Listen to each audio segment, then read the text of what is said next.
Hello, my spooky darlings. So, I thought I would go ahead and do something fun for you guys since it's almost the end of the spooky season. I have a true story for you guys. And this one comes with yet again another witness who actually can contest this one, which is kind of cool. So, when I was about 16 years old, unfortunately, you used to have to do a certain set amount of hours to be able to get your ID. And it was basically hours where you drove with a licensed driver and you did it that way where you get hours on your belt learning how to drive.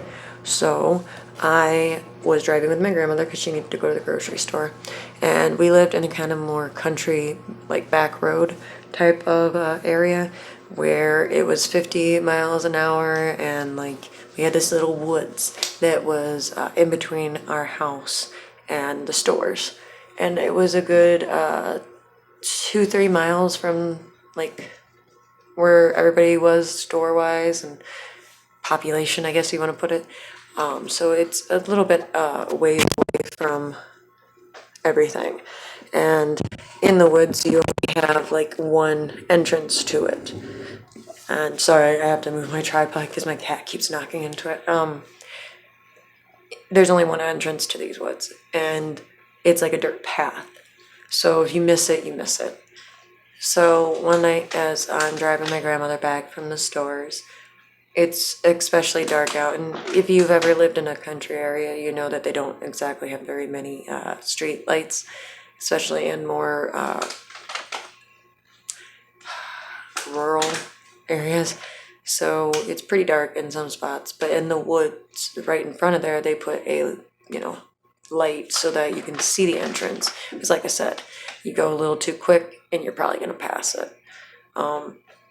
That being said, it was very strange to see a car parked on the very edge of it, and it wasn't just any kind of car. It just so happened to be, and now it took me like years later to realize it was, because I was 16, and yeah, I've heard about hearses, but I had never actually like personally seen one at that point.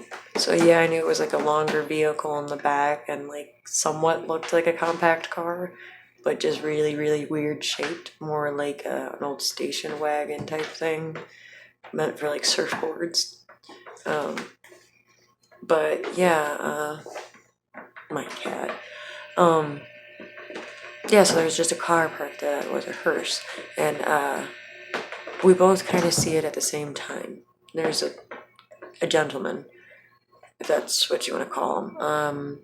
He was dressed, and we both agreed on this, but certain other details we differed for a very long time about. We both saw him in a black suit. I thought for a very long time he had a red shirt on, but it wasn't until much later that I realized it wasn't a red shirt. It was a white shirt, stained red. And that was enough to freak anybody out, as you can assume, but he was also dragging a bag. And it was a heavier bag. Enough that even though I could see he was over 6 foot tall because he stood higher than the hearse hit about mid chest line for him. And his head went over at least a good maybe foot, 7-8 inches at least. So even if he was 6 foot at the shortest, there's no possible way he was shorter than 6 foot. He was dragging on the ground, black bag. As you can guess, we both were terrified at that.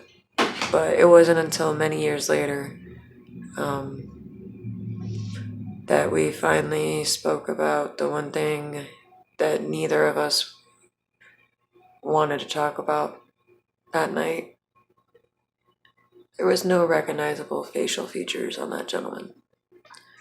I wish I could have said that he stared at us with the most intense evil face or something, or a wicked smile came across his mouth, but I never saw a mouth.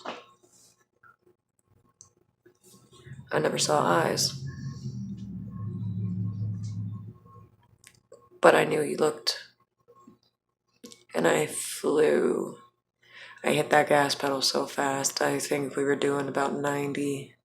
And even though it was a 50, I still felt like a cop was going to hit me and pull me over. And I was more than grateful for that at the time. But no cop came. It was country road. Likelihood's very small to begin with. Most people speed pretty greatly out in that area. I was even hoping to a degree that some car was gonna blare its horn and almost hit us and stop us in the middle of the road to yell at us. Just for the sake of more people to be there in case this car was actually chasing me. Because he got in the vehicle. That gentleman in that black suit, whose face to this day I wish I could forget but can't, because there was none. I thought he was following, for sure. I thought he was following. We had almost 2 miles left on our journey home, and I flew past my turn and not cared, with my grandmother screaming, "Why'd you miss it? Why'd you miss it?" My gut told me, don't take him home. Don't let him know. You could rush into the house, you could hide, you could lock the doors, but he's gonna find you. That's all I knew. He was find us. So I drove for about 15, almost 20 minutes, circling around a near 10-mile perimeter of our home. Anything to keep him close, far enough away from my home that he would never find it. The gas started getting lower and lower. And finally, even though the sinking in my gut told me I shouldn't, I started heading home. I never saw anything of that person ever again. I never saw that particular hearse or ventured into those woods. My grandmother did call the cops and said there was suspicious activity in the woods that night. Nothing was ever found. And if you did put something in there, they either didn't care and didn't search, or they didn't find anything because he went back. But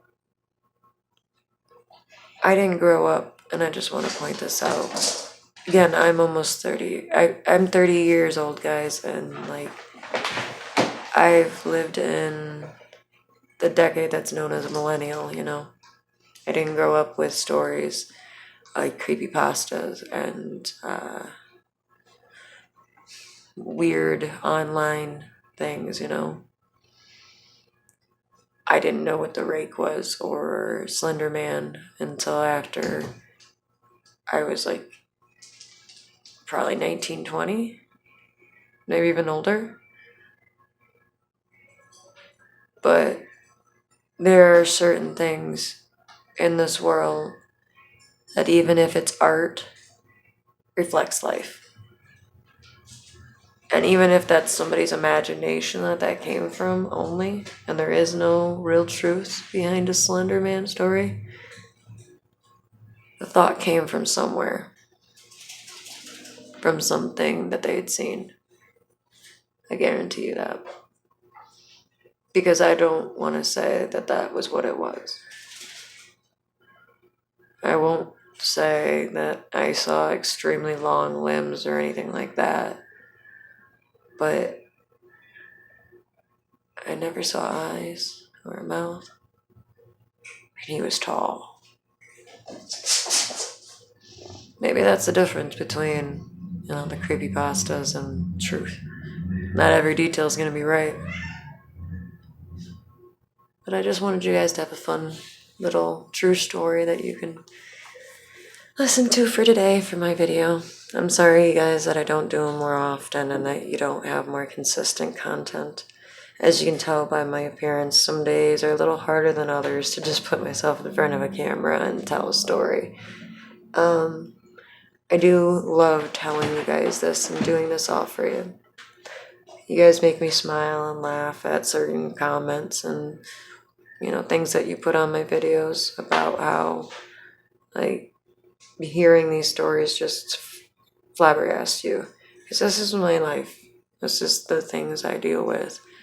And I just power through because that's what you gotta do sometimes. And I want you guys out there who do experience similar stuff to know that there is somebody who knows how you feel. So I hope you enjoyed it. I don't quite know what I'm gonna do with telling you guys more of these because, as you can guess, you only have a certain limit when you're telling true ones, and you're not something like a ghost tour guide or a medium or a psychic.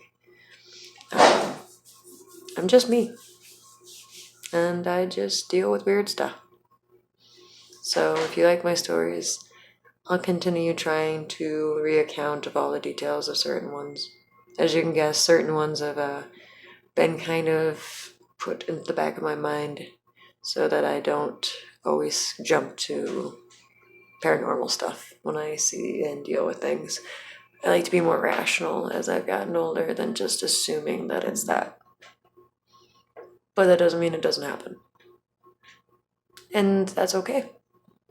So just know you guys are cared about. I love you.